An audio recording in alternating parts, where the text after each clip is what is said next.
Ya Bapa kami yang baik, karuniakanlah kami telinga untuk mendengar, dan biarlah pada saat ini berikan kami hati untuk belajar dari firman-Mu dan hidup di dalam firman-Mu. Di dalam nama Yesus kami berdoa. Amin. Shalom. Shalom. Boleh kita kasih tepuk tangan dulu untuk tim pujian penyembahan kita pagi hari ini. Tuhan, kita boleh berkumpul kembali, dan ini adalah minggu yang pertama di bulan 2. Tema kita hari ini diberkati atau diberkatilah. Jika kita melihat ke belakang dalam perjalanan iman kita, apakah kita merasa diberkati oleh Tuhan? Berapa banyak yang merasa diberkati oleh Tuhan? Sudah semuanya ya? Berarti sudah selesai. Oke, cukup sekian. Nah, kalau ternyata sudah semua diberkati oleh Tuhan. Kita akan belajar dari Matius pasal 1 ayat 12 ini. Kalau di bahasa Inggris namanya Beatitude ya. Diterjemahkan ucapan bahagia. Jadi kalau banyak pengkhotbah mencari khotbah tentang bahagia dari sini. Dan apa yang diajarkan Yesus ini kadang-kadang di underrated gitu ya, dianggap rendah, tapi masih sangat relevan sampai hari ini. Masih sangat sesuai dengan apa yang kita hidupi hari ini. Nah, mungkin apa yang kita pikirkan tentang diberkati berbeda dari apa yang Yesus katakan. Next. Jadi konteksnya adalah ketika Yesus melihat orang banyak itu, naiklah ia ke atas bukit, dan setelah ia duduk, datanglah murid-muridnya kepadanya. Pertanyaannya, dari mana orang banyak ini?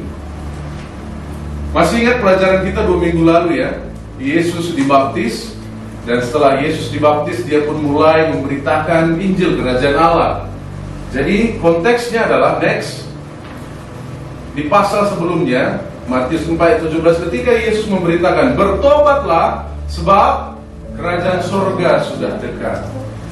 Jadi apa yang Yesus sampaikan di pasal 12 adalah berkaitan dengan ini. Bertobatlah sebab kerajaan surga sudah dekat. Dan Yesus di pasal 5 sedang menjelaskan apa nilai-nilai kerajaan surga itu. Apa yang terjadi di dalam hidup kita ketika kita hidup di dalam nilai-nilai kerajaan surga yang Yesus sampaikan. Dan pada waktu itu orang Yahudi mengenal hukum Taurat ya. Hukum Taurat yang mereka beribadah itu dimotivasi mungkin oleh ketakutan. Kalau tidak melakukan ini maka begini dan lain sebagainya. Tapi di sini Yesus menyampaikan apa sebenarnya nilai kerajaan surga, dan ini berbeda sekali dengan nilai yang kita hidup hari ini. Bahkan mungkin dengan nilai yang kita percayai benar. Maka Yesus memulai menjelaskan nilai-nilainya. Next. Jadi di ucapan bahagia ini terdapat 2 bagian. Bagian yang pertama sampai ke-4 ini berhubungan dengan orang yang diberkati, menyadari dia bergantung sepenuhnya kepada Tuhan. Karena di bahasa Inggris berbahagia ini diterjemahkan diberkati. Diberkatilah, blessed. Nah, kita suka kan, blessed birthday gitu kan. Berkat ulang tahun. Apa maksudnya berkat? Nah, di bahasa Indonesia blessed ini diartikan berbahagialah. Jadi orang yang melakukan ini, Yesus katakan pasti berbahagia, dan inilah orang yang diberkati. Masalahnya di ayat yang kedua, ayat ketiga ini kurang tepat penerjemahannya, dan Alkitab kita yang sekarang direvisi ya, tahun lalu ada edisi yang baru. Yang pertama dikatakan berbahagialah orang yang miskin di hadapan Allah, karena mereka lah yang mempunyai kerajaan surga. Kalau di dalam bahasa Inggris, yang miskin secara roh, ya, yang miskin secara roh. Kalau di dalam bahasa terjemahan bahasa Batak juga bahasa Karo lebih jelas, yang miskin secara roh. Berbahagialah yang miskin dapat Allah, karena mereka lah yang mempunyai kerajaan surga. Nah, orang yang merasa bergantung kepada Tuhan, merasa bahwa tanpa Tuhan saya tidak bisa apa-apa. Yang kedua, berbahagialah orang yang berduka cita, karena mereka akan dihibur. Berbahagialah orang yang lemah lembut, karena mereka akan memiliki bumi. Yesus berkata, belajarlah kepadaku sebab aku lemah lembut. Berbahagialah orang yang lapar dan haus akan kebenaran, karena mereka akan dipuaskan. Jadi keempat ucapan bahagia pertama berkaitan dengan hubungan kita kepada Tuhan. Orang yang diberkati itu sadar bahwa hidupnya bergantung sepenuhnya kepada Tuhan. Jadi yang pertama, orang yang diberkati, orang yang sadar bahwa hidupnya bergantung kepada Tuhan. Saya kemarin waktu di tensi 160 itu, karena belum pernah, makanya waktu ngomong sama tampung saya jadi malu, karena dia sudah pernah 200 juga baik-baik saja kok katanya kan. Tapi yang pasti itu membuat perspektif saya berbeda. Kenapa? Karena setelah konsultasi katanya hipertensi itu adalah pembunuh kesehatan kita secara diam-diam. Jadi diam-diam organ kita dirusak, mulai dari jantung dan batai pelan-pelan. Nah, jadi makanya kita mari jaga kesehatan. Tapi itu menyadarkan saya, karena saya pikir selama ini saya akan bebas dari sakit penyakit, hipertensi nggak akan mungkin lah gitu kan, semuanya dimakan gitu, nggak ada pantangan. Nah, akhirnya saya menyadari bahwa oh iya ya, kita ini diciptakan bukan tanpa keterbatasan gitu. Dan ini menyadarkan saya bahwa kita sepenuhnya ini bergantung kepada Tuhan. Kita ini ciptaan.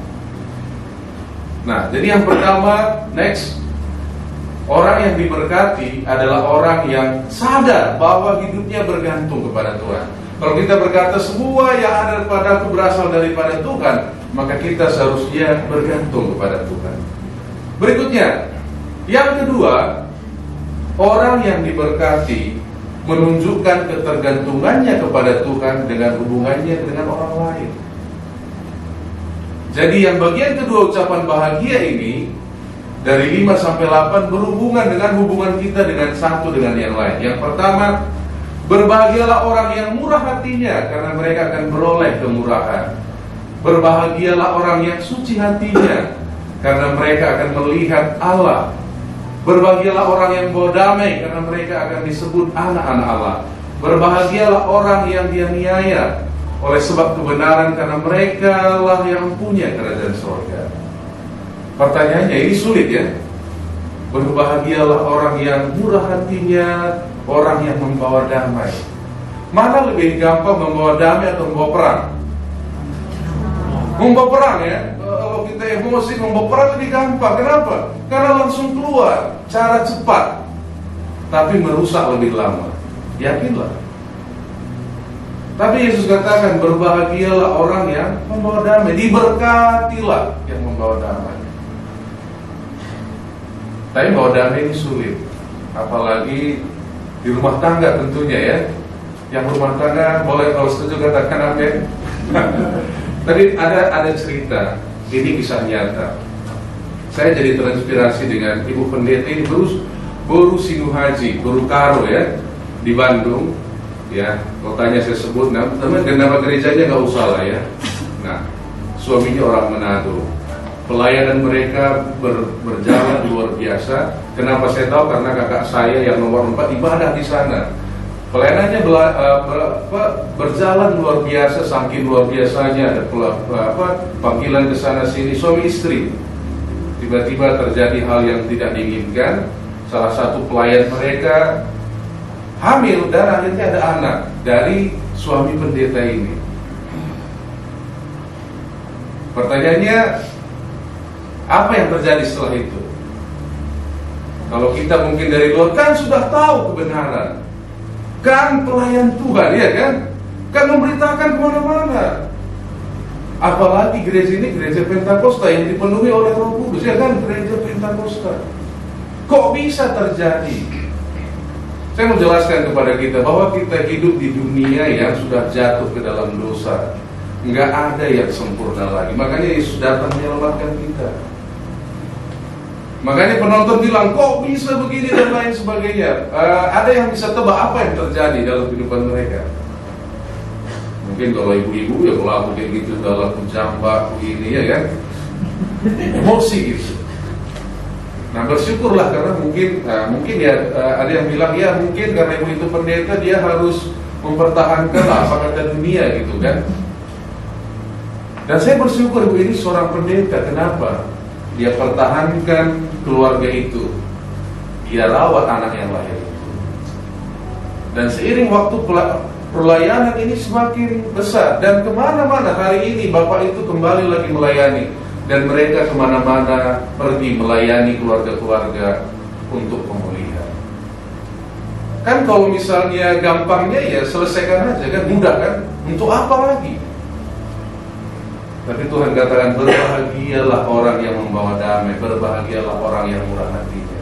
Mungkin kalau cara cepat yang dibawa ibu itu, anaknya malu, semuanya malu. Tapi hari ini mereka jadi teladan, mempertahankan iman mereka. Harganya besar, tapi harga besar itu lebih mulia daripada harga yang cepat. Seringkali kita tergoda harga yang cepat kan. Wah, emosi ya hajar gitu kan, selesai. Tapi mereka tidak, dan mereka menjadi kesaksian. Makanya bagus kalau kita menjadi pelayan itu ada yang memagarin kita. Biar mungkin orang awal juga apa kata dunia, tapi itu menyelamatkan keutuhan rumah tangga itu. Jadi yang pertama, orang yang berbahagia bergantung sepenuhnya kepada Tuhan. Yang kedua, orang yang berbahagia itu menunjukkan kebergantungannya kepada Tuhan melalui hubungan dengan orang lain. Dan semuanya ini kita bisa lihat dalam diri siapa? Dalam diri Yesus. Yesus luar biasa. Dia ciptakan kita semua kan. Dia ciptakan indah, berbuat dosa. Allah ini menjadi manusia. Setelah dia menjadi manusia, dia lakukan mukjizat. Gak ada yang percaya. Akhirnya dia dipukul, dicambuk, disiksa. Pencipta dipermalukan oleh yang diciptakan. Dibawa di kayu salib dan Yesus katakan apa? Ampunilah mereka sebab mereka tidak tahu apa yang mereka perbuat. Benar-benar gak ada harga dirinya Yesus ini di kayu salib. Ini adalah penistaan yang paling tinggi. Siapa Yesus? Dia menciptakan saudara dan saya. Itu makanya tadi waktu kita nyanyi apa kalau kita I love you Jesus, gimana tadi kamu? Jesus, I'm in love with you. Jesus, I'm in love. Berapa kali kita berdosa, Yesus tanggung. Dan tak pernah sekalipun orang datang kepada Yesus yang berdosa, Tuhan gak bilang, wah dulu di sana, enggak ya. Mungkin pengajaran guru sekolah minggu kan, nanti dosanya dicatat, gitu kan enggak ya. Nah tapi kalau Yesus ternyata enggak. Ketemu sama Zakheus juga enggak Yesus bilang, berapa kali kau sudah nipu Zakheus, enggak kan? Zakheus, aku ingin berada di tempat, menginap di rumah. Itu yang membuat hati kita jatuh cinta. Dan kita bisa melihat semua di dalam Yesus. Dan pengajaran Yesus ini tidak untuk semua orang. Makanya tadi yang mendekat murid-murid, baru Yesus mengajar. Ini hanya kepada mereka yang mau menjadi murid Tuhan. Saya mau tanya, berapa banyak kita yang menjadi murid Kristus? Banyak ya, semuanya ya. Nah ini pengajarannya sangat berbeda dengan apa yang kita tahu mungkin kebenaran. Jadi kesimpulannya next, Peter Craig berkata, blessedness, diberkati itu is not an objective of state. Bukan sebuah objek. Bukan kita dapat sesuatu, kita aku diberkati. Ya, puji Tuhan, Jessica wisuda ya hari Selasa. Yes, aku diberkati. Habis itu kan hidup ini kan hari-hari bahagia besar itu hanya beberapa hari. Waktu kita lahir ya kan. Habis itu kuliah, wisuda, dapat kerja, menikah. Nah, masa kita harus tunggu dulu hari-hari itu baru kita merasa diberkati? Jadi Peter Craig berkata, diberkati itu bukan objektif. Objektif tapi bukan subjektif kepada feeling, bukan tergantung perasaan. Tergantung apa yang dikatakan pencipta kita. Tuhan katakan yang diberkati itu yang begini, bukan yang mendapatkan sesuatu. Aku dapat ini loh. Kalau kita nggak dapat, apakah kita nggak diberkati? Yesus katakan yang diberkati itu yang bermurah hati, yang membawa damai. Ini yang diberkati. Jadi bukan tergantung apa yang kita rasakan. Makanya seringkali kita bingung kan, diberkati nggak aku ini? Kenapa? Tergantung perasaan kita. Kalau lagunya pas kayaknya diberkati, kalau nggak pas kayaknya kurang diberkati. Salah tambun ini, hari Minggu ini aku nggak diberkati karena bahasa Inggris. Benar ya? Diberkati itu bukan tergantung perasaan kita. Diberkati itu is an objective of state. Tergantung objektifnya, tujuannya. Tuhan katakan kita diberkati itu ketika kita bergantung sepenuhnya kepada Tuhan dan menunjukkan kebergantungan kita itu kepada orang lain. Berapa banyak di sini murid-muridnya Kristus? Boleh katakan sekali lagi. Nah, jadi kemarin waktu kita tukar-tukar kado, saya dapat gelas yang cantik sekali. Semalam saya mau bawa, ternyata lupa ya, karena sudah banyak beban, lupa. Nah,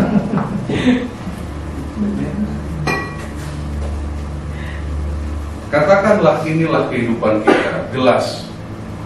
Secantik apapun gelas yang saya dapat lebih cantik dari sini, lebih besar. Secantik apapun gelas, bisa nggak dia mengisi dirinya? Nggak bisa ya. Gelas bergantung daripada pengisian kan. Boleh nggak kita bilang gelas, kasihlah aku air? Nggak bisa, gelasnya kosong, dia nggak bisa mengisi dirinya. Inilah artinya kita bergantung kepada Tuhan. Nah, baru kita datang kepada Tuhan, kita diisi, kita dipenuhi. Baru saya haus dan minum. Gelasnya luar biasa. Nah, dari kesimpulan khotbah tadi ini gitu minum. Jadi nggak peduli seberapa cantik pun keadaan gelas kita, gelas itu nggak bisa mengisi dirinya sendiri. Kita kosong tanpa Tuhan. Kita nggak punya kekuatan tanpa Tuhan. Makanya tadi lagunya luar biasa. Saya pengen lebih banyak untuk Tuhan. Dan kemarin saya juga lihat di tayangan bahwa Amerika adalah salah satu negara yang paling depresi. Makanya seringkali kita dengar penembakan di mana-mana ya. Di Indonesia sih nggak begitu. Kita urutan bukan di tinggi ya di Indonesia secara umum. Kita bukan negara yang depresi. Tapi mereka bilang mereka depresi dan mereka bergantung akan obat depresi dan semakin banyak orang bergantung obat ini. Dan Yesus katakan obat untuk berbahagia ini. Yesus contohkan dengan segala kuasa yang dia punya, dia merendahkan diri. Kira-kira kalau Yesus di kayu salib, belum tahu kau siapa, katanya, habis nggak kita? Udah nggak tahan ini, gitu kan? Kenapa? Karena idola saya di film kungfu aja, kalau dia sudah marah, satu jarinya aja bisa, ya pohon-pohon dari mana-mana gitu loh. Hanya dengan gini, makanya saya suka film kungfu. Sampai hari ini saya suka. Kenapa? Karena luar biasa. Satu gerakan aja, gini kan, terangkatlah daun-daun dan semuanya. Wah, keren. Apalagi Yesus dengan satu kata saja sudah habis. Tapi Yesus pilih mengampuni saudara dan saya.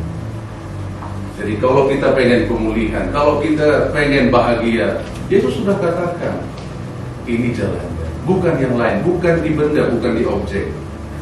Ya, bukan di atlas seperti yang dikatakan Hotman Paris. Kalau kita pengen berbahagia, ini dia kuncinya. Mari kita bersatu di dalam doa.